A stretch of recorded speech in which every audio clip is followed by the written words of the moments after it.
दोस्तों ऐं साथियों, सिंध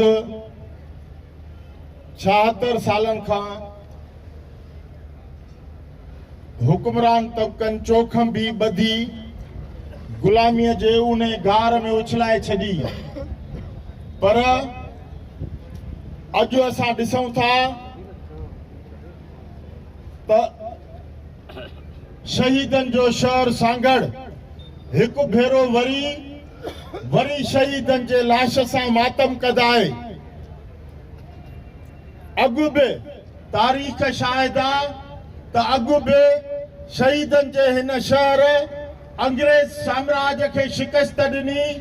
हाणे बि जिन सिंध जे हुक्मराननि जो ज़मीर मुअल आहे, जेके 4 ॾींहंनि खां ॾिसनि था त शहीदनि जा लाश रखी ही हज़ारे माण्हू, ही सिंध जे कुंड कुड़छ मां आयल माण्हू सभु गॾिजी सिर्फ़ हिकु ॻाल्हि था कनि त बाबा महिरबानी करे शहीदनि जे वारसनि जी ॻाल्हि ॿुधो, शहीदनि जे वारसनि जी FIR कटियो। जेकॾहिं तव्हां हीअ टके जी FIR कटण लाइ तयार न आहियो त पोइ कानून जे हुक्मरानीअ जी, गुड गवर्नेंस जी ऐं ॿियूं ॻाल्हियूं छो था कयो।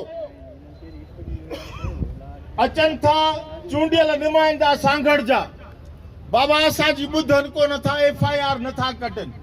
जेकॾहिं तव्हांजी नथा ॿुधनि त पोइ तव्हां ज़रदारीअ जे पुछ मां हथ छो नथा कढो, छो उन सां बीठायो।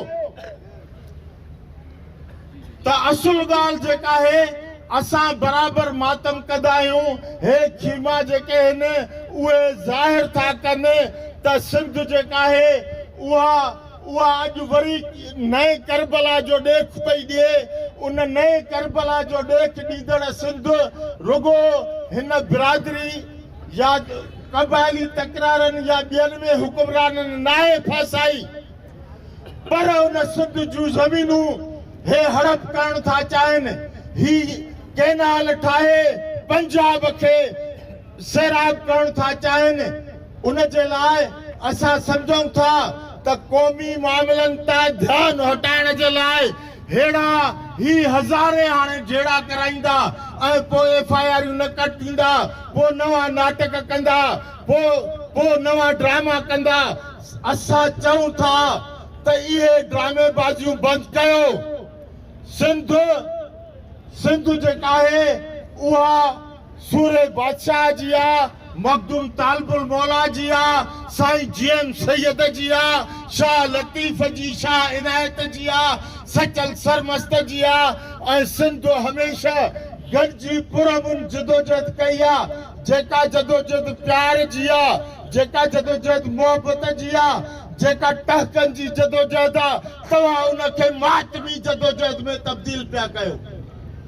इन करे असां घुर था कयूं त फौरी तौर FIR कटियो, न त हे सांगड़ जो एहतजाज सुभाणे सॼी सिंध जे कुंड कुड़छ में एहतजाज हूंदो। हज़ारे लखे सिंध जा माण्हू निकिरी हिकु ई मुतालबो कंदा त हिन बेहस हुकूमत खे ख़तम कयो, हिन बेहस चूंडियल नुमाइंदनि खां इस्तीफ़ाऊं वठो। जेसि ताईं तव्हां इन्हनि खां इस्तीफ़ा जो मुतालबो न कंदव, कारा तवा खणी इन्हनि जे घरनि ऐं बंगलनि ते न टंगींदव, तेसि ताईं हे सुधरणा कोन्हनि के। महिरबानी।